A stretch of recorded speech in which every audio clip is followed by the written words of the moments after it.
लद्दाख में इन दिनों जो कुछ हो रहा है उसे देखकर वैसे ही याद ताजा हो रही है जब भारत अंग्रेजों की गुलामी में था। उस वक्त 24,000 अंग्रेज अधिकारियों ने 1,35,000 भारतीय सिपाहियों का इस्तेमाल करके 30 करोड़ हिंदुस्तानियों को दबाया था, प्रताड़ित किया था और उनकी आवाज को भी कुचला था। आज उसी तरह की तस्वीर फिर से उभरकर सामने आ रही है। फर्क बस इतना है कि आज आदेश किसी रानी का नहीं बल्कि देश के गृह मंत्री अमित शाह के हैं। लद्दाख के सामाजिक कार्यकर्ता गीतांजलि अंगमो और सोनम वांगचुक की पत्नी ने साफ तौर पर कहा है कि आज गृह मंत्रालय के निर्देश पर लद्दाखी पुलिस कर्मियों का इस्तेमाल करके 3 लाख लद्दाखियों को दबाकर प्रताड़ित किया जा रहा है, जिससे सवाल यही उठता है कि क्या आजाद भारत में भी लोगों को अब अपनी बात रखने का हक नहीं बचा। सोनम वांगचुक जो दशकों से लद्दाख के लिए संघर्ष कर रहे हैं, शिक्षा, पर्यावरण और लोगों के अधिकारों की लड़ाई लड़ रहे हैं, उन्हें आज देशद्रोही बताया जा रहा है। उन पर पाकिस्तान से संबंध होने जैसे आरोप लगाए जा रहे हैं, लेकिन इन आरोपों को उनकी पत्नी गीतांजलि अंगमो ने सिरे से खारिज भी किया है। उन्होंने कहा कि ये न सिर्फ झूठ है बल्कि अपमानजनक भी है। सिर्फ सरकार ही नहीं बल्कि मीडिया वाले भी बीजेपी के प्रोपेगेंडा में खुलकर साथ दे रहे हैं।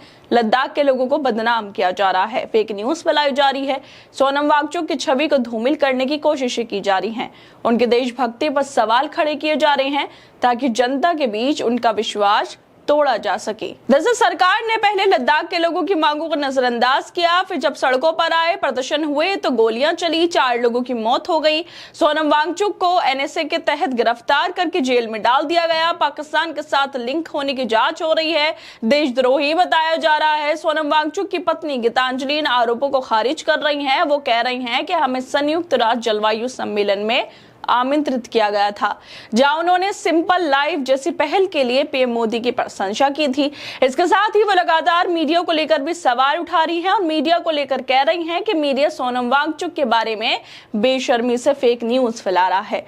गीतांजलि लगातार बीजेपी सरकार मीडिया की हकीकत बता रही हैं और इसी बीच उनका एक और ट्वीट सामने आ गया जिसमें वो सीधे तौर पर अंग्रेजों की और गृह मंत्रालय की तुलना कर रही हैं।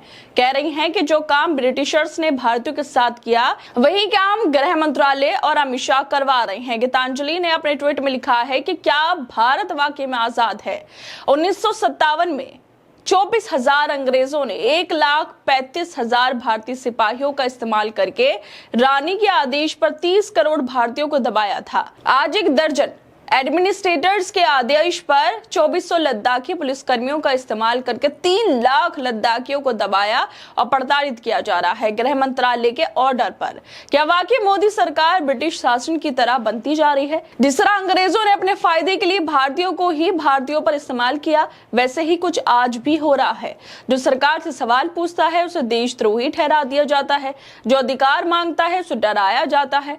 अगर एक लोकतांत्रिक सरकार अपने ही नागरिकों को प्रताड़ित करने लगे, उन पर पुलिस और कानून का इस्तेमाल कर चुप कराया जाए, तो फिर इसमें और अंग्रेजों की हुकूमत में फर्क क्या रह जाता है? यही बात गीतांजलि कर रही हैं और यही नहीं, इसका सबूत देती हुई लद्दाख की वीडियो भी सामने आ रही हैं, जहां एक वीडियो में एक टीचर साफ कह रही है कि हमें कहा जा रहा है कि अगर तुमने स्टेटस लगाया या आवाज उठाई तो तुम्हें बॉर्डर पर ड्यूटी में भेज दिया जाएगा। इसलिए लद्दाख के लिए आवाज मत उठाओ। ये धमकियां क्या किसी लोकतांत्रिक देश के नागरिकों को दी जानी चाहिए? क्या किसी शिक्षक को जो समाज को शिक्षित कर रहा है डराया जाना चाहिए? भारत में ब्रिटिश हुकूमत के वक्त भी लोगों को बोलने की आजादी नहीं थी, उन्हें प्रताड़ित किया जाता था, जेलों में डाल दिया जाता था और आज भी वही हो रहा है। इस तरह के ट्वीट गीतांजलि कर रही हैं। सबसे बड़ा सवाल ये है, जब जनता अपने हक की बात कर रही है तो उसे देशद्रोही क्यों कहा जा रहा है? क्या लोकतंत्र में सरकार से सवाल करना गुनाह है? क्या ये देश अब सिर्फ चुप रहने वालों का रह गया है और क्या जो बोलेगा उसे कुचल दिया जाएगा? लद्दाख आज एक सवाल बनकर खड़ा है पूरे देश के सामने। वहां की सच्चाई, वहां के लोगों की पीड़ा और वहां की आवाज को सुनना बेहद जरूरी है, लेकिन आवाजों को सुनने की जगह दबाया जा रहा है। सरकार लद्दाखियों की आवाज नहीं सुनना चाहती। खैर दोस्तों, आप लोगों को लगता है इस वीडियो को लेकर? हमें अपनी राय जरूर दें और बाकी तमाम खबरों को देखने के लिए जुड़े रहिए हमारे साथ।